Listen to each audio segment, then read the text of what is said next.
do it. That is the album we are discussing tonight.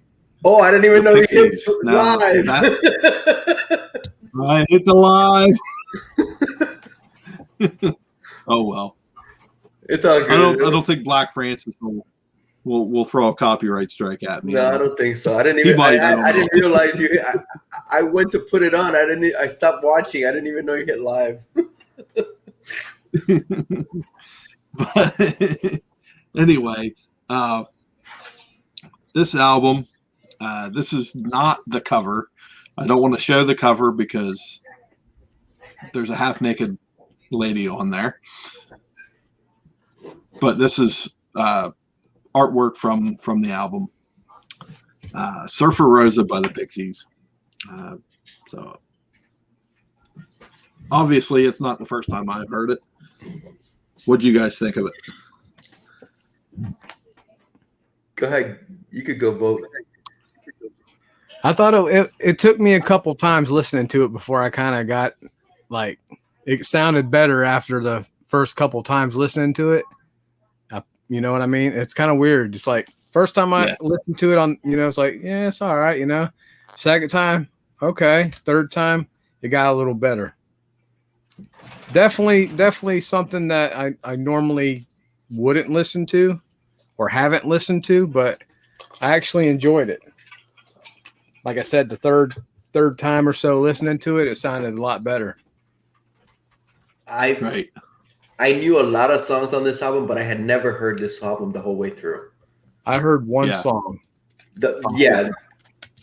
Where is my mind? Yep. And that song's incredible. Definitely. I know I'm jumping the gun, but to me, it's a great song. It's probably the best song on the album. Yeah. It's probably one of their best songs. I never got really deep into the Pixies. The album I do have and I loved was Troop de Bond. I'm not sure if I'm saying it right. Yeah, that's their third album. Their third album, right? That album freaking rocks. Love that album. So I had never heard this one. Yeah. And like Boat, I had to hear it a few times. And honestly, I think I still need to hear it more to really get more into it. I heard it like 4, 5, 6 times at least. I heard it once today. And during the past 2 weeks, I've heard it, at least 5 times. But I was at work, so I know a lot of the songs. But I still think I need to get more into it, actually. It definitely sounds better the more you listen to it. I did acknowledge that, it was pretty good. It was like what shocked me is the fact that when I was reading about it, I couldn't believe it came out in '88 because it just has that early to mid '90s sound. You know what I mean? Mm-hmm. When I seen it came out in '88, I'm like, damn, that's kind of ahead of its time a little bit. Yeah, sound wise. Yes. Alternative. Yeah, I was the same way. The first listen, maybe the second listen, I was like, I don't know about this one. It's different. It was recommended by.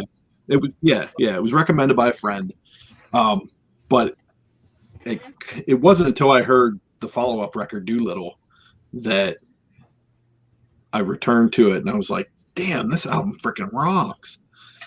Why do you think that is? I don't know. I guess maybe because it was the foundation of the records that came after it. Mm-hmm.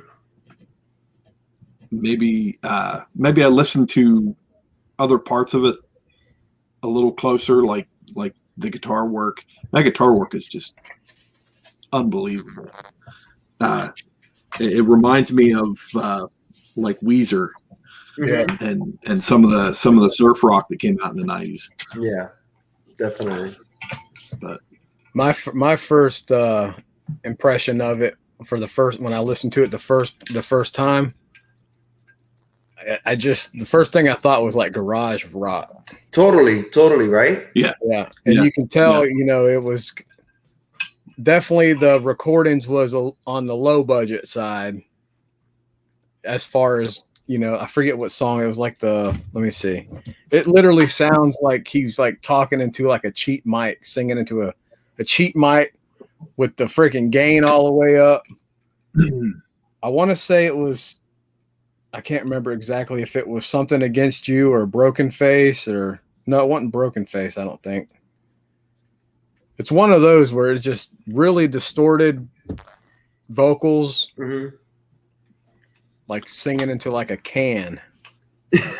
Well, I read the wiki on it, and they did some crazy. What was it, in a bathroom or something, or just to get the sound right? It sounds like they experimented a ton of stuff on this. Yeah, the producer hated the studio sound. Right. So he took, for two particular songs like Gigantic, he took the recording equipment into the bathroom. So they had freaking lines and stuff running down the hall so he could do the recording in the bathroom. That's crazy, dude. To catch that sound. And what Jim was talking about, he ran Black Francis's vocals through a speaker, through an amp, a guitar amp, and to get that fuzzy sound, distorted sound. What was the producer's name? Albini? Steve Albini. And upon researching him, I discovered, this guy has done quite a bit. I mean, he's worked with Nirvana. They hired him for In Utero, and he's worked with a plethora of other artists, all of which focus from this album. It's crazy, the influence of this album, right? Yeah. So I thought what was interesting too that I read about Albini was him refusing to take royalties. I thought that was cool. Yeah. From the record that he produces, viewing it as an insult to the band. Right. That's nuts. That is crazy, especially like In Utero, the Nirvana. I mean, geez. That he could have been a millionaire just off of that one. Right. You think he's kicking himself? That was common practice. You think he's kicking himself now? If it was me, I would. But I mean, he might still stand firm on his beliefs. His kids might be freaking kicking him. Kicking him. Yeah, kicking him. You'd be kicking your dad, wouldn't you? You turned down the royalties from a Nirvana album, really?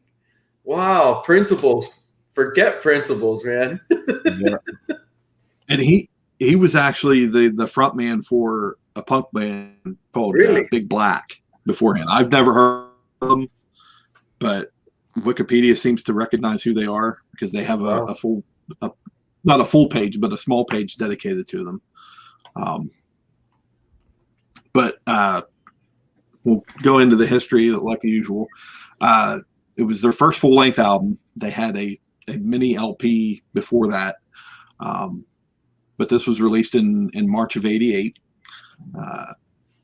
It was recorded in November and December of '87 in two different places: Downtown Recorders, South End, Boston, and Q Division in Somerville, Massachusetts.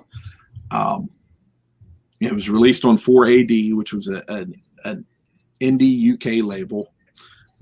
So it actually didn't hit US shores until a few years later on Elektra Records.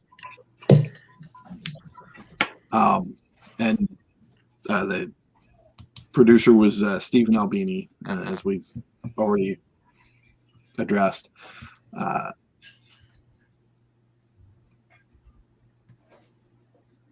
It's been, what was I saying? It's been cited by people like Billy Corgan and PJ Harvey, who is another phenomenal artist that I highly recommend. PJ Harvey. In this same vein. Oh my God, she's so hot. Dude, I love so PJ Harvey. But they cited this album as inspirations for what they did and directions that they took with their music. And obviously it influenced Nevermind. And obviously they chose Albini as the producer for the follow-up to Nevermind. So almost makes me want to go listen to In Utero again, right? Yeah. That's a great album. I remember buying that tape when it came out. That's a crazy cover. That's a crazy cover. Yeah. I had that tape in my Walkman for, flip over. Yeah. Just listen to that thing nonstop.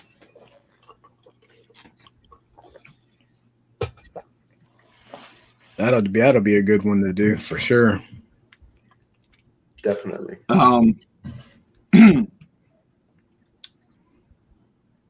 They worked off of a $10,000 budget for this, and Albini's cut was $1,500. And like Jim addressed, he didn't take no royalties, so $1,500, and that was it. And can you imagine that? A garage band, a garage album, that was nothing. I mean, it was more back then, but still, it still wasn't a lot. Yeah. $10,000. Yeah, $10,000. And it was basically, that's a small indie label too. So. That is, yeah. That's, I mean, for record standards of recording, that was real low. 10,000. Yeah. Especially after just watching a thing on the Beastie Boys saying for Paul's Boutique, they got like from the record label, they got like something stupid like $100,000. Yeah. Or more. Probably more. Because remember, they were coming off of License to Ill for Paul's Boutique, and they totally took a right turn into a totally different kind of music. Yeah. What's up, Waka? What about that cover? What about that cover, Donnie? You want to talk about the cover? Yeah, let's talk about the cover. She's Little Boats. I know is right there off. So I ain't gonna say nothing like that. I ain't gonna say nothing. No, you're fine. You're fine. A nice rack. It's a nice rack. She has a nice rack on the original. She's topless. Very nice rack. It's actually a cool cover. I really like it. It is. Yeah. It was created by Simon Balestier. I don't know if that's correct, but and he had done the majority of their covers.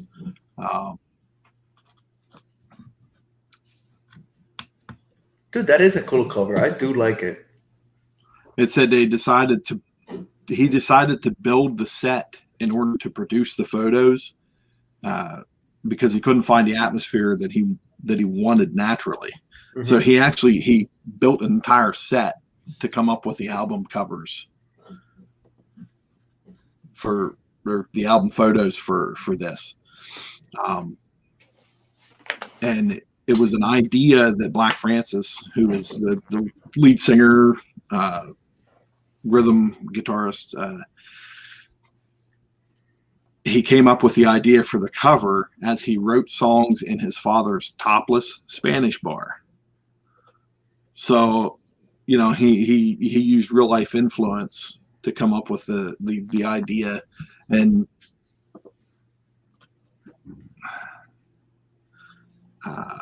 says, I'm just going to call him Simon because I can't pronounce that name right. No, it's fine. Added the crucifix and the torn poster, and they sort of loaded that with all the Catholicism. And Francis would later say that he just hoped that people would find it tasteful. And then they took other shots, such as the one that I showed at the beginning, and just put it throughout the booklet. And there was no lyrics. Albini wasn't even credited as a producer. Damn. In the in the booklet.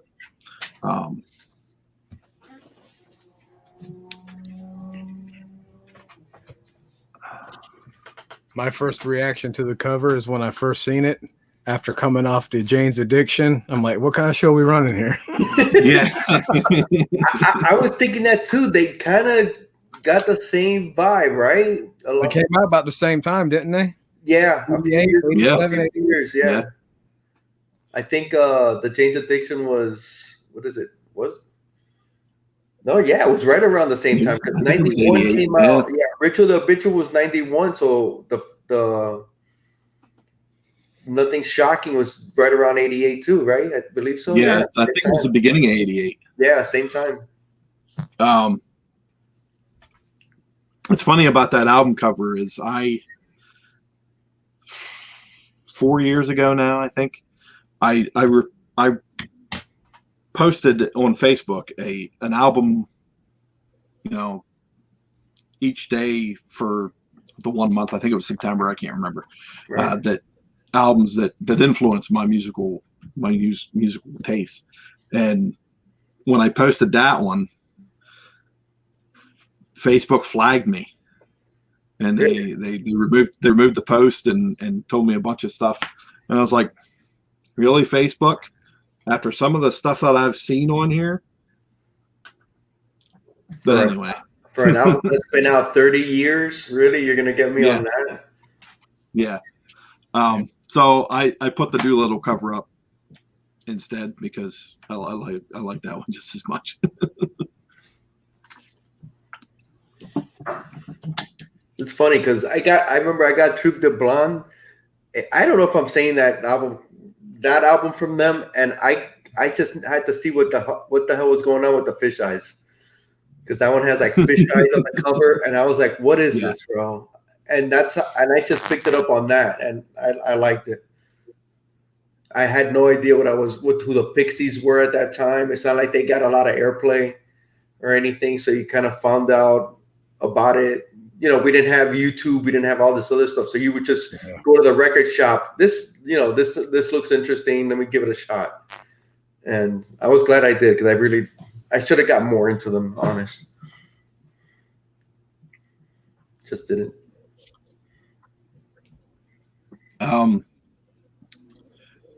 It was originally going to be recorded at Fort Apache Studios, but there was a conflict between the band's manager and the producer there, and that's what led them to seek out a different producer, in Steve Albini.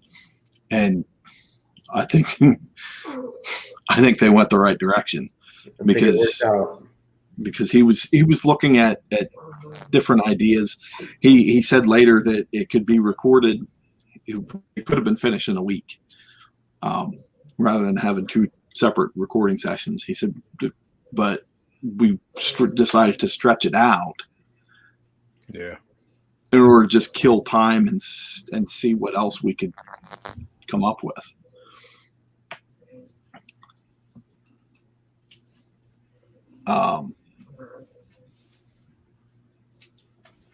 And he recorded. They talked about the studio banter. Whether just he just hit record on them, and it was just random stuff they were talking about. And I thought that was really, really interesting. And I originally thought which song is it? The one where Kim Deal is talking about the teacher being into field hockey players. I guess that was actually, I thought it was just something that she came up with, but it was actually something that happened at her high school. Oh, really? And I was like, oh, wow.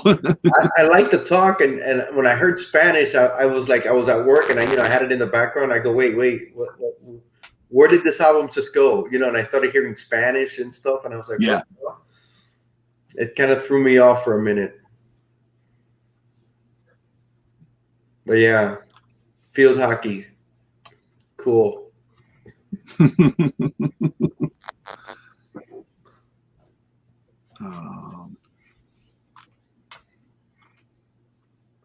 There's something interesting.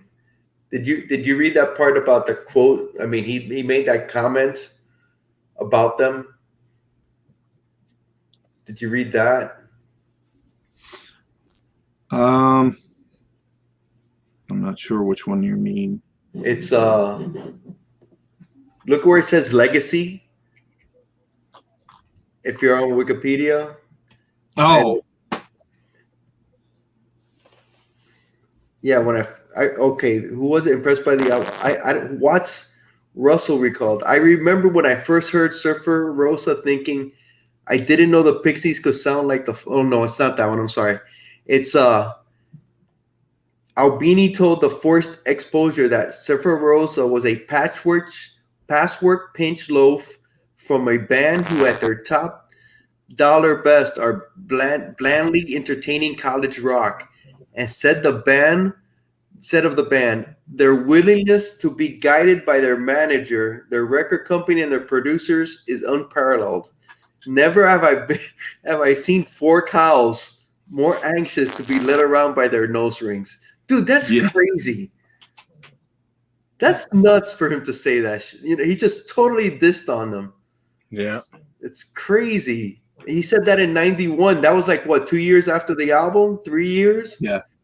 And then all the way in 2005, he apologized for the remarks, saying, to this day, I regret having done it. I don't think that I regarded the band as significantly as I should have. Dude, four cows more anxious to be led around by their nose. Dude, that's classic. He said cows Yeah. or cows? By their nose rings. Dude, it's a, he really dissed on him, but dude, I love, you could picture it. It's like, oh my God, dude, this guy really, Yeah.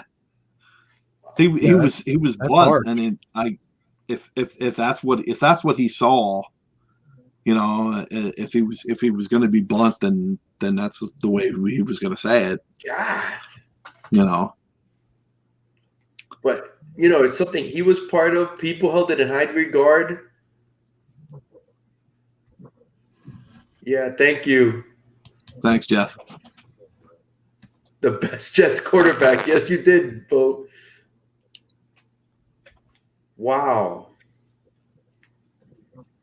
That must have been amazing in a small place. Wow.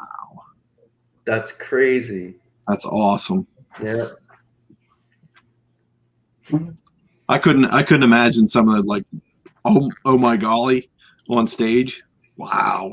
Because it's such a furious, fast-paced song, and Has a little punk. like you said, they through it. Yeah. they throw the Spanish in there, and it's what the hell.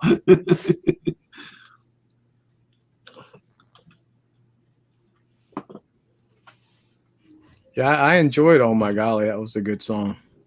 Mm-hmm. There's a few. I like Gigantic. That sounds like punk to me. See, I didn't like Gigantic. I do, man. I do like Gigantic, and it just seems like it's just like like you said, garage, straight up garage band. Some kids playing, in the garage, just throwing stuff, and it's like gigantic.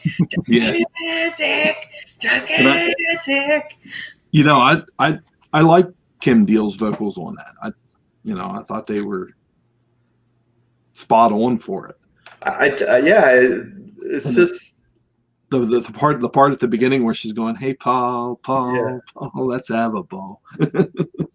It's just pure garage, man. It's just bare bones. There's not too much to it, and I liked it. I like it. So, what do you think they did with the rest of that $10,000?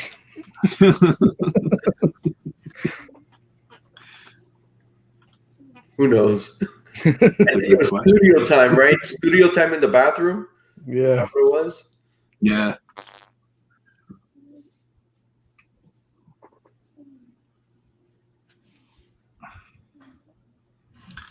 The Breeders, man, Cannonball. That's right. Oh yeah.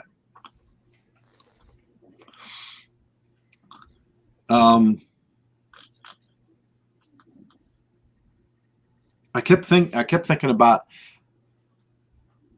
I'd be listening to the album, and before I knew it, the album would be over. Yeah. And it's like there's 13 songs on this, and it's only a half an hour long. It's like, what? Yeah, I almost hear the whole album just going to and from work. Yeah, it's pretty quite quick. And I popped it on the day when we were heading to Brandon. And you heard it twice? Yeah. So just, you know, it is quick album, that's for sure. Even Boat said on the way on earlier tonight, he's like, did we listen to the whole album or was that like half of it? I said, nah, man, we listened to the whole thing. Yeah, it's pretty fast. It is. And they're really there's quite a few of them that are only a minute and a half long. So it's like, oh my God, a lot of them. Yeah, they're all shorties, except for Vamos. Vamos is the longest one on there, and that's a great track. Yeah, I don't understand a word he's saying, but that's a great track. Oh yeah, Vamos is the longest.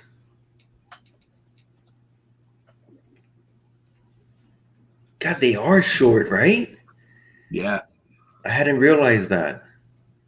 Which would adds to that garage rock feel, because you know garage rock isn't known for being long.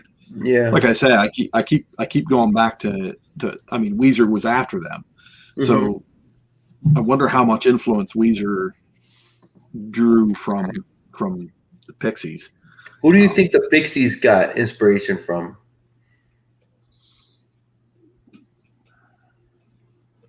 It's a good question. The Ramones? They are their inspiration. The Ramones? I don't know. Short songs? They're from out west, aren't they? Where are they from? Not sure. It was kind of hardcore. Massachusetts. Oh, that's right. Huh. Yeah, I don't know.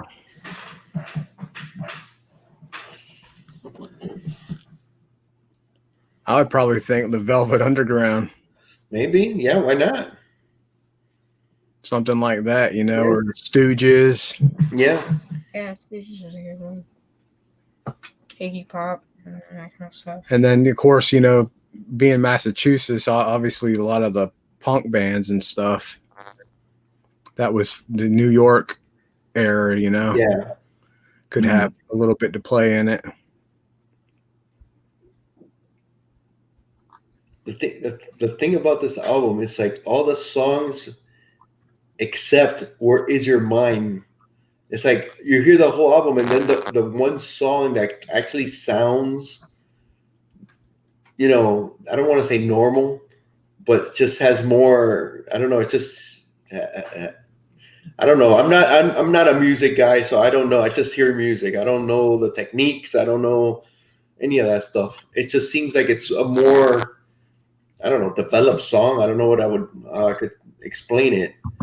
That's what I would say. It definitely does sound more developed, more into that song, and it was definitely that one song is definitely the one different song out of all of them. Out of all of them, right? Yeah. It kind of like sticks out. It sticks out in the whole album.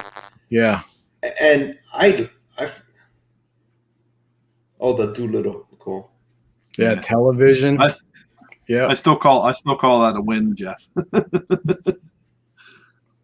Yeah. Definitely early CBGB stuff. Yeah. Yeah. Exactly. I agree with that. But yeah, where is your? That song could come out now and be a hit. That song. You know, I want to say I can't remember exactly where I heard that song from, but I want to say it was on a video game. Probably. Like the only game I could think of it might have been on was a Major League Baseball, like 2008 or 9 or something like that I used to have. I'm gonna know Tony Hawk because I know that soundtrack like the back of my hand. That song's too slow for Tony Hawk. Yeah. It's a great song, though, man. Well, I guess Orange Cassidy uses it as his intro music now. Where is my mind? Who's Orange Cassidy? The AEW wrestler. Okay. That should be a great song to come out to, man. Yeah. Can you imagine Mankind coming out to that song? Oh my God. Where is my mind? Dude, that would have been that would have been perfect for him. Dude loves. It would have been perfect. It was featured in Fight Club. Okay. I could see that too. Perfect. Oh wow, NASA used it. Really? Yeah, for the Spirit rover. Wow. Wow. I'm sure I've heard it on commercials too, right? Which part are you looking at, Don? Oh, I clicked on the song "Where Is My Mind." Oh, okay. When you go to that page, it's under cultural impact.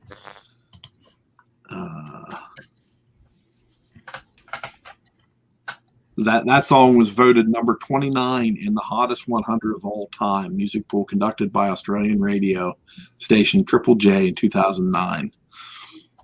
Dang. Over 500,000 votes were cast in the poll. Jesus. Wow. And it hit 29.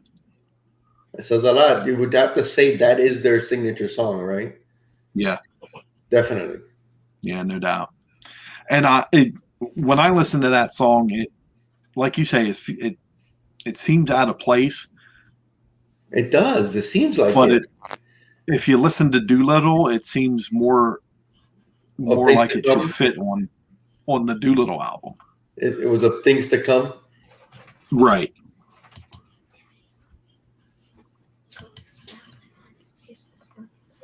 Oh wow, it was on Warehouse 13. I used to watch that show. Warehouse 13, never heard of that. Yeah, it was what the hell channel? Oh, it was a sci-fi channel show.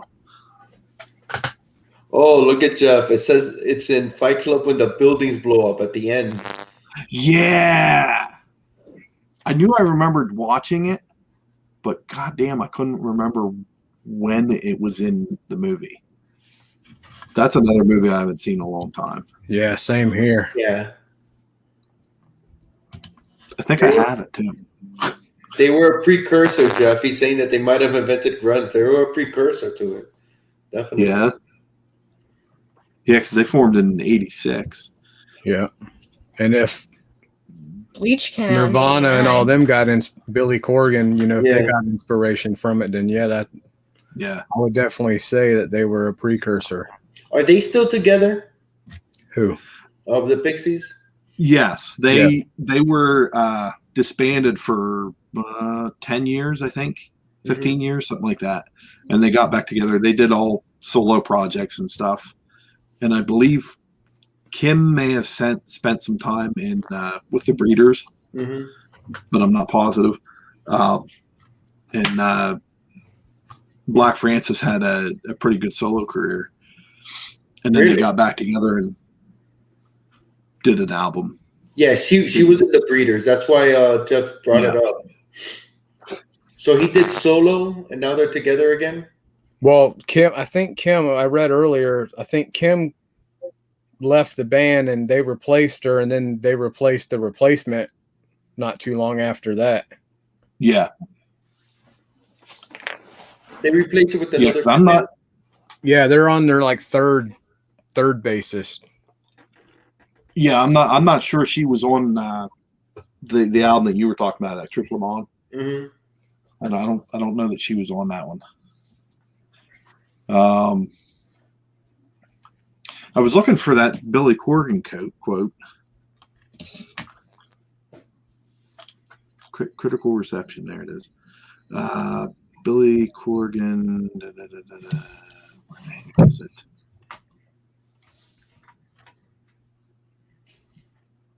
That's the packaging. Release, critical reception. There it is.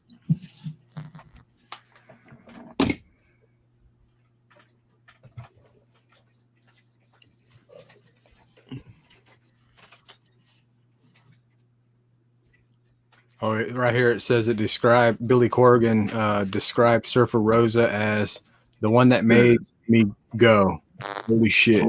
So fresh. It rocked without being lame.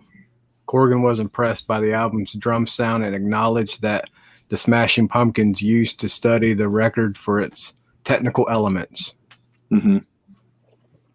Dude, that's crazy. Yeah, and PJ Harvey said it blew her mind, and she immediately went to track down Steve Albini. Wow. So it's like it's a win-win for everybody, even if Steve Albini thought that way. Yeah. about the band, it was a win-win for everybody. Exactly, dude. If it brought him all this work, yeah, and he's gonna make that quote, it's crazy. What's crazy is that did he feel that way when he was with them? I don't know. Or after the fact, because it's like if he felt that way, you wouldn't think somebody would be like, well, let's spend a little more time on this and let's do this and let's do this. I mean, I know it's his job and all, but you would think he wouldn't want to go that extra mile, to keep experimenting if he felt like that during the time. Right. Unless he felt like they needed to go that extra mile. And, I don't know. Just to give it a little something more than what they originally had gone with or planned. I know if it's somebody that I don't like, I don't want to spend that much extra time with them. You just want to get even if it's only 1,500, you want to get your 1,500. Hey, man, we had a week and we finished in 2 days, man. I'm out of here. Yeah. Let's just leave it at that because they were nobodies. They were just starting out when this happened. Yep. 1,500 and deuces. Yeah, dude. I'll see you later. Thanks, man. Good luck. Good luck. Instead of going and, trying to get more out of it. But, good for him that he did do that, though. Even if maybe he didn't think that at the time. Maybe you're right. Right. Well, I guess. Now, was that the only? What's that? Was that the only album that he produced for him? Do we know? Do you know? Yeah, that's a good question. Because if he worked with them a couple different times, then he probably could have seen how they were being led around by their managers and record label. And but is that the worst? Yeah, thing? that was it. That was the only one. Is that the worst thing? I mean, it was their first album. They were just starting out, It's like they didn't know what the hell they were doing. They didn't know where they were standing, probably, right? Exactly. How well? Everybody wants to be such a maverick. Oh, we did it our way, and we're such a badass. No, dude. Sometimes you take a step back, and how do you do this? Not everybody's that person. But he didn't. That's the only album he did for them. But the guy that replaced him has produced albums for Echo and the Bunnymen, the Foo Fighters, Tribe, Jimmy Eat World, Dashboard Confessional. I mean, they didn't replace him with a slouch. There was somebody that knew the ins and outs. You know what I actually like about the Pixies? Dude, they do not look like rock stars. Yeah. They're just normal people. Normal people, and you would never guess that he's a lead singer you would never guess he's in a band, let alone the singer. Yeah. They don't, especially now if somebody looking up recent footage of the Pixies or Black Francis himself, he's just a normal guy. He's put on quite a bit of weight. Yeah. But it's not like he was a small guy to begin with, though. No, not really. No. But to look at him, you think, this guy's singing? What the hell? No, dude, this guy's a plumber. This guy's, just a normal everyday, guy. He's the guy that comes and fumigates your house, or it's like, yeah. I'm not saying bad about any of those, about plumbers or anything. I'm just saying he's just a normal. You would never get. You would put him like guess what is it? Guess My Line. What was that show? Yeah, He would I know win. you know. He would win. They would never guess lead singer in a rock band. Never. They're like your every man's band, I guess. The young pictures I see of them, they look like art students. Yeah. Yeah. Yeah. Yeah, they're in college, and this is like a project for their school or something. You know, they're just. Yep. I like that. I kind of like that. It's about the music. Oh no, she was on that album. Okay.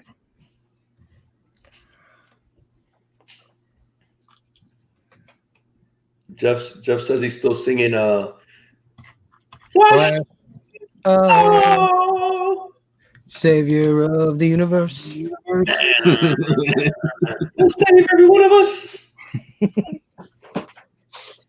Dude, that song is so simple and it's so freaking good. There's nothing to that song, dude. And it's so freaking good. When I did an overnight maintenance at McDonald's years ago, I was back there watching dishes. Overnight maintenance. You could be a lead singer in a band, Donnie. I got a terrible voice. The Mastodons, man. There you go. The Mastodons. I see it now on the lights. I stuck my head around the corner and I went. Something was playing. I can't remember. And I went Flash. And all the young kids turned around and just looked at me. And I looked at the manager, who incidentally is one of the guys who got me into Pixies. Oh, cool. And I said, "These kids are too young." And he goes, "What do you want me to do?" That's total. What is it? Oh my goodness. What's the word? Guilty pleasure. Flash is a guilty pleasure, but it seems like it's everybody's that was in that time's guilty pleasure. It's crazy, right? Yeah. But it's so good. And all right. So cheesy. But so good. Favorite song?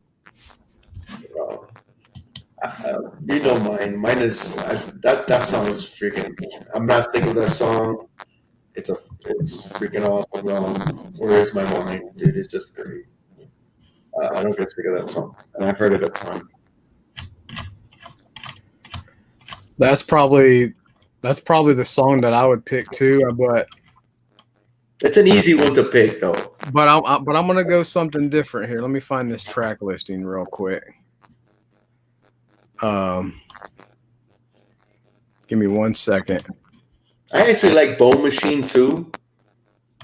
Yeah. I like Bone Machine.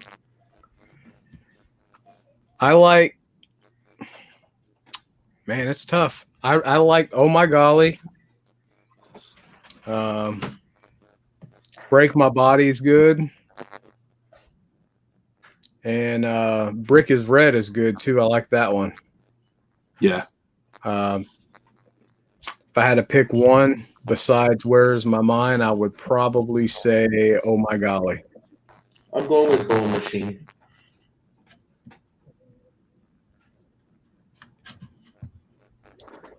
Well, all things aside, I always got a kick out of Tony's, but Gigantic is probably my favorite. Really?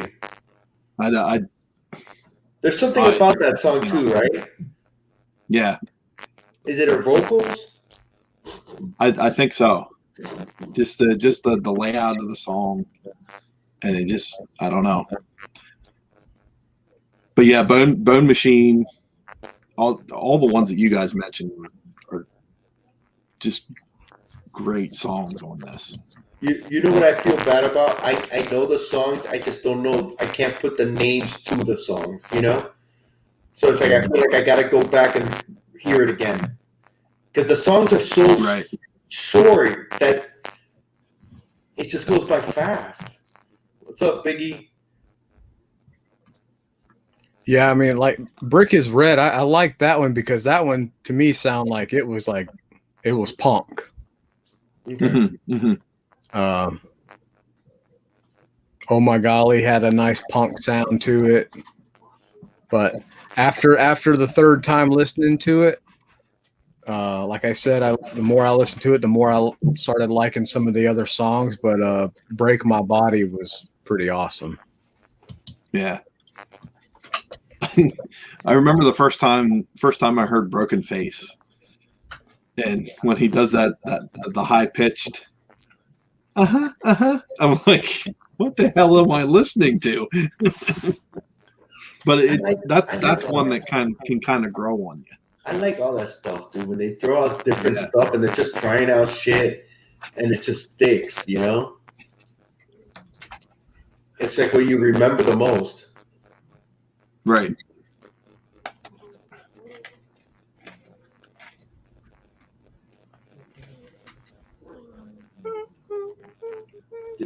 Did you guys see Biggie's banger today and his new gold? He's styling. Yeah. Congrats, Biggs. Oh, nice.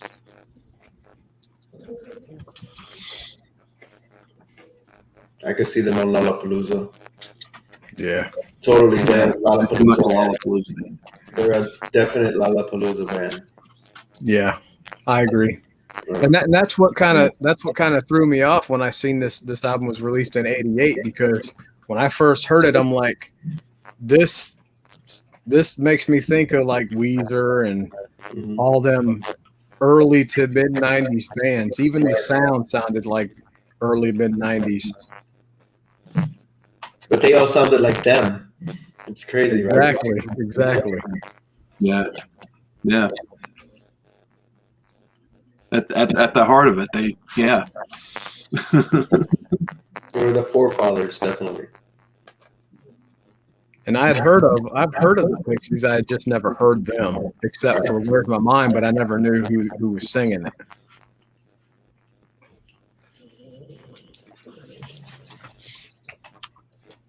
all right.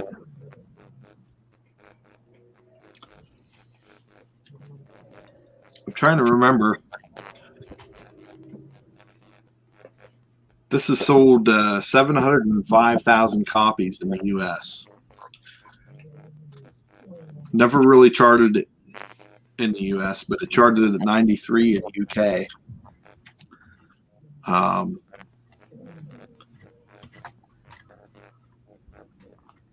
Rolling Stone ranked it 3 different times on the 500 greatest albums of all time.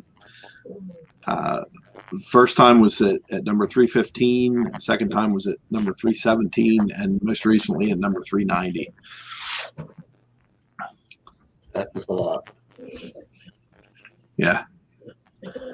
It seems like they're way up on the list, but when you think of how many albums there are and how big that, just to be in that list is freaking pretty cool. Yeah. Yeah. I'm kind of curious on looking at this list now of Rolling Stone and just see exactly all that's out there and just, checking out bands I never heard of. Yeah. Who's number 1?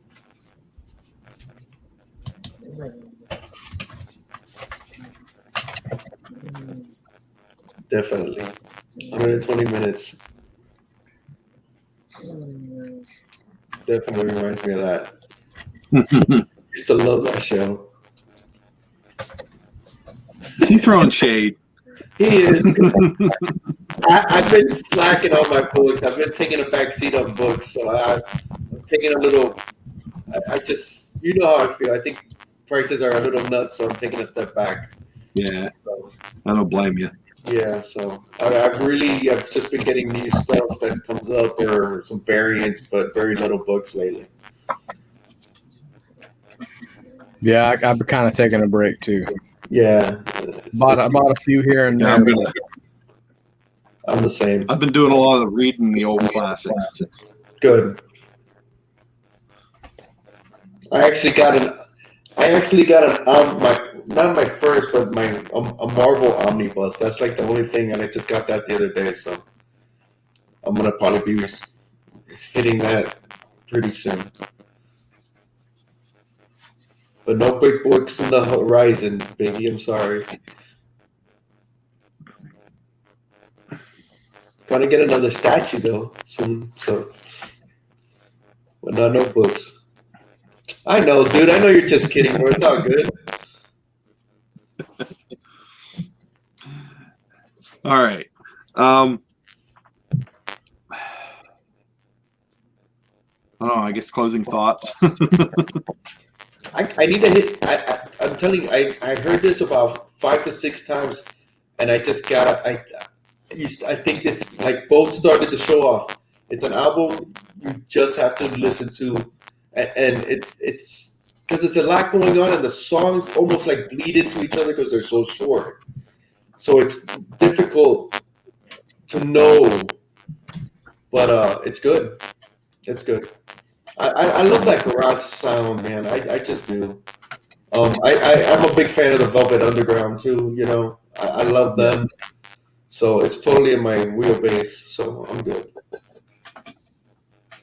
I totally agree. and Yeah, that's where I'm at. I'm on the same boat. You know, it's Yep. I liked it the more I listened to it, and you know, I'm kind of interested in hearing some of the other albums.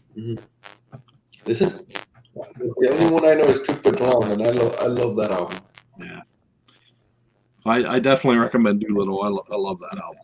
It's a Doolittle? great follow up to that. I'll check it out definitely. Yeah, Doolittle. Donnie, when did you get into them? What year? Or how old were you when you got into them? Probably. I was still working nights. 10 years ago? No. Okay. Skylar's 12. So 12, 13 years ago, something like that. Okay. So what, probably 2008. Okay. So I was in my 20s. A young lad. Yeah, a young lad. Little side note. Carefree. I was in my 20s No too. kids. This song came out when I was carefree. It came out the year I graduated, so 88, baby. But yeah, I love the rawness of it. I like do. raw I do. records. Definitely, yeah. You know what the thing is? In 1988, everything was so like produced, the glam rock. You know, you had all the glam bands, and Yeah. Guns N' Roses was like the one band that sounded like they were like, oh my god, this is like true rock and all that. And then you had Whitney Houston, and then you had Madonna and Michael Jackson and all this. This was so different to that. Yeah. You know, it's so different. And if I didn't get it in 88, I think I heard that other album like in 92, 93, right when that other album came out. So that was different when I heard it. So I could imagine if I would have heard this. But you wouldn't have heard it back then because it would have been so hard to find. Yeah. Nobody would have told you, hey man, have you heard the new Pixies album? No, nobody would have. They would have been talking about the new Metallica album or U2 or, it was just all that was such in your, your face. You wouldn't get the underground stuff. It was hard. It was hard back then. Right. Especially in little towns, you know. Yeah, you wouldn't get it. No internet, no YouTube. Oh, yeah. And here we had the Miami bass sound. We had freaking 2 Live Crew, and that just dominated out of every car. And you could not hear it, even if you didn't have to put it on. You would just hear it walking the street because everybody had it on.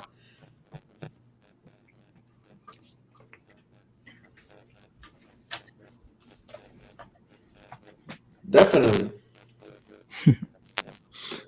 I'm a teacher, so B+. Thanks, Jeff.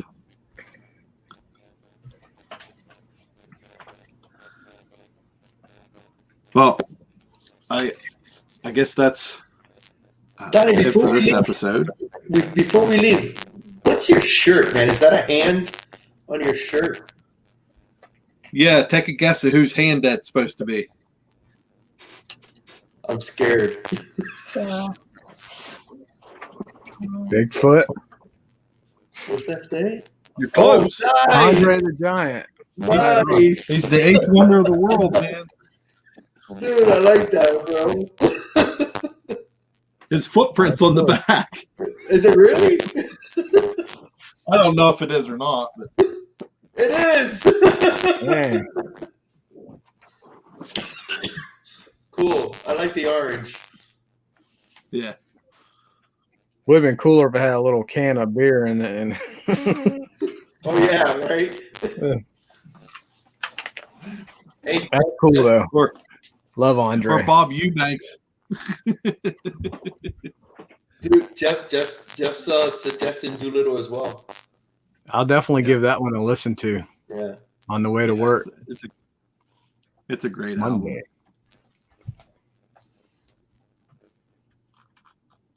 And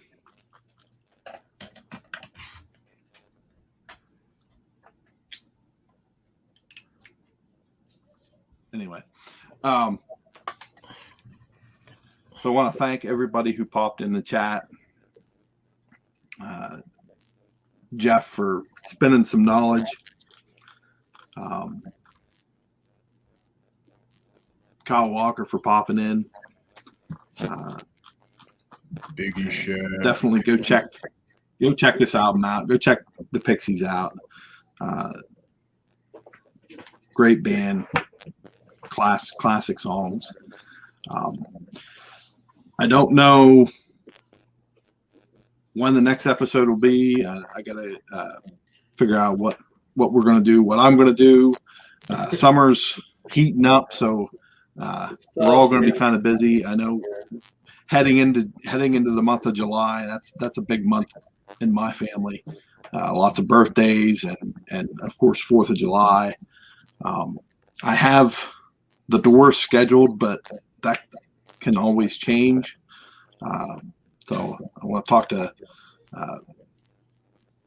Raul and see what he wants to do, because he technically picked that album, and I won't do it unless he's on panel.